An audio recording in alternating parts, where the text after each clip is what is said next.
नमस्कार मंडळी, मेजवानीमध्ये तुम्हा सगळ्यांचं पुन्हा एकदा अगदी मनापासून स्वागत. तर आज आपण बनवणार आहोत अख्ख्या महाराष्ट्रभर प्रसिद्ध झालेला नाशिकचा फेमस उलटा वडापाव.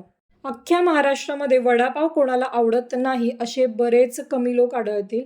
पदार्थ एकच आहे, फक्त तळताना थोडी प्रोसिजर वेगळी आहे. तर खूप वेळ न घालवता वडापाव बनवायला आपण सुरुवात करूयात. वडापाव म्हटलं की त्याबरोबर लाल चटणी ही तेवढीच महत्त्वाची आहे. तर सगळ्यात आधी आपण लाल चटणी बनवण्यासाठी 1 वाटी सुक्कं खोबऱ्याचा कीस घेतलेला आहे. 2 चमचे इथे मी भाजके शेंगदाणे घेतलेले आहेत. 6 लसणाच्या पाकळ्या घ्यायच्या. 1 चमचा जिरे घालायचे. इथे मी लाल तिखट घेतलेला आहे आणि काश्मीरी पावडर म्हणजे 1-1 चमचा मी लाल तिखट आणि काश्मीरी पावडर घेतली आहे. चवीनुसार मीठ घालायचं. याला छान असं वाटून घेऊयात. तुम्ही बघू शकतात मस्त अशी खोबऱ्याची चटणी आपली तयार झालेली आहे, जी छान अशी जाडसर आहे आणि याची टेस्टसुद्धा खूप छान येते. याला स्मेलसुद्धा खूप छान यायला लागलेला आहे. तर ही चटणी सगळ्यात महत्त्वाची आहे. त्यानंतर दुसरी चटणी आपण हिरवी चटणी बनवूयात. त्यासाठी इथे कोथिंबीर, थोडीशी पुदिन्याची पानं घेतलेली आहेत. 2 हिरव्या मिरच्या घालायच्या आहेत. त्यानंतर 1 चमचा जिरे घालते मी. इथे मी 1 ते 2 चमचे भाजकी डाळ घातलेली आहे चण्याची. त्यानंतर चवीनुसार मीठ घालायचं आहे आणि इथे मी 2 चमचे लिंबाचा रस घालणार आहे. लिंबाच्या रसामुळे हिरवी चटणीला कलर खूप छान राहतो. त्यानंतर हे वाटून घेऊयात. तर आपली हिरवी चटणी आता तिखट चटणी झालेली आहे. तर ही चटणी अगदी पातळ करायची नाही, तर छान अशी घट्टच ठेवायची आहे. त्यानंतर बटाट्याच्या भाजीसाठी आपण वाटण बनवूया. त्यासाठी थोडीशी कोथिंबीर घेतलेली आहे. 5 ते 6 हिरव्या मिरच्या घेतलेल्या आहेत. 1 चमचे जिरे घालायचे आहेत. इथे 7 ते 8 मी लसणाच्या पाकळ्या घेतलेल्या आहेत.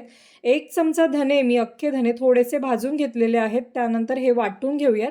हे अगदी बारीक वाटायचं नाही आहे, थोडंसं जाडसर ओबडधोबडच आपल्याला वाटून घ्यायचं आहे. तुम्ही बघू शकतात मस्त असं यामध्ये अख्खे किंवा अर्धे धने आपल्याला दिसत आहेत. त्यानंतर फोडणीसाठी एका पॅनमध्ये मी तेल घेतलेलं आहे. भाजीसाठी खूप जास्त तेलाची गरज लागत नाही. 1 चमचा इथे मी मोहरी आणि अर्धा चमचा जिरे घातलेले आहेत. मोहरी छान तडतडू द्यायची आहे. फोडणी देताना मोहरी व्यवस्थित तडतडली की भाजीला टेस्ट छान येते. त्यानंतर थोडीशी कढीपत्त्याची पानं घातलेली आहेत. यानंतर आपण वाटून घेतलेला जो मसाला आहे तो घालायचा आहे. 1 मिनिटभर हा मसाला फक्त आपण परतून घ्यायचा आहे. तर हे वाटण भाजल्यानंतर यामध्ये मी बटाटे घालणार आहे. इथे मी 5 ते 6 बटाटे घेतले होते, जे मीडियम साईजचे होते. ते हाताने आपण कुस्करून घेतलेले आहेत. तर मसाला आहे तो व्यवस्थित बटाट्यामध्ये मुरायला हवा, म्हणून आपण 1 ते 2 मिनिटं परतून घेऊया. त्यानंतर अर्धा चमचा हळद आणि चवीनुसार मीठ घालायचं आहे. त्यानंतर हे सर्व आपण एकत्र मिक्स करून घेऊयात. तुम्ही बघू शकतात भाजी आपली व्यवस्थित मिक्स तर झालेली आहेच, पण चमच्याने हळूहळू दाबून आपण बटाटे आहेत ते सुद्धा व्यवस्थित एकजीव करून घ्यायचे आहेत. त्यानंतर वरतून कोथिंबीर घालायची आहे. पुन्हा एकदा हे सर्व मिक्स करून घेऊयात. त्यानंतर वरतून अर्ध्या लिंबाचा इथे मी रस पिळणार आहे. तुम्ही आमचूर पावडर जरी वापरली तरी सुद्धा चालू शकतं. लिंबामुळे छान असा भाजीला चटपटीतपणा आणि टेस्ट सुद्धा येते. तर 1 मिनिट आपण हे सर्व मिक्स करूयात. तयार आहे आपली बटाट्याची भाजी. तर इथे आपण आता पातळ पीठ बनवून घेऊया. त्यासाठी इथे मी 1.5 वाटी बेसन पीठ घालते. यामध्ये तुम्ही थोडंसं तांदळाचं पीठसुद्धा घालू शकता. चवीनुसार मीठ घालायचं, थोडीशी लाल तिखट पावडर आणि थोडंसं हळद घालूयात. तर अगदी थोडं थोडं पाणी घालून आपण हे पीठ भिजवून घ्यायचं आहे, पातळ करून घ्यायचं आहे. जर तुम्ही एकसाथ पाणी घातलं तर यामधल्या गुठळ्या मोडायला थोडा वेळ लागतो किंवा थोडं कठीण जातं. त्यामुळे थोडं थोडं पाणी लागेल असं पाणी घालूनच आपण याची पेस्ट बनवून घ्यायची आहे. तर मस्त अशी पातळ पेस्ट आपली तयार झालेली आहे. खूप जास्त पातळ करायचं नाही किंवा खूप जास्त घट्टही ठेवायचं नाही.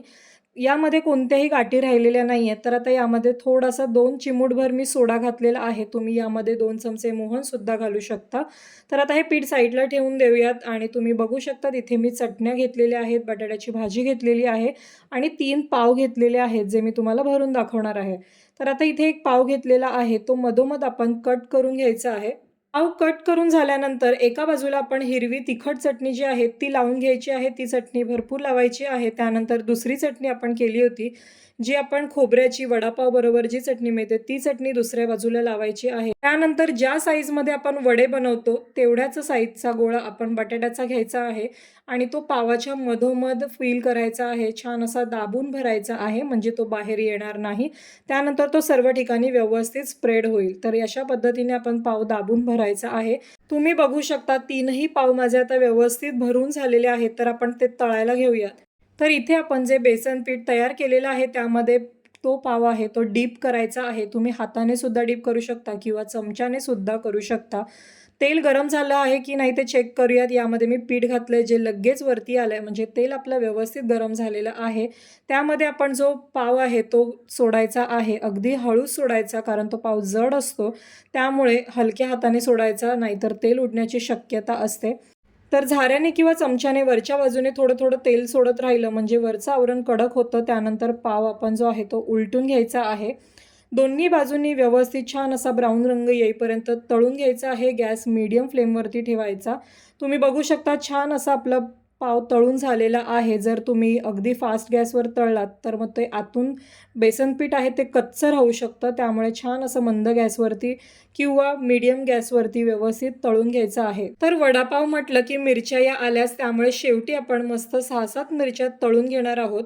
मिरच्या तळताना गॅस बंद केलेला आहे. त्यानंतर आपण मिरच्या काढून घेऊयात. गरम असतानाच यावरती मीठ घालायचं.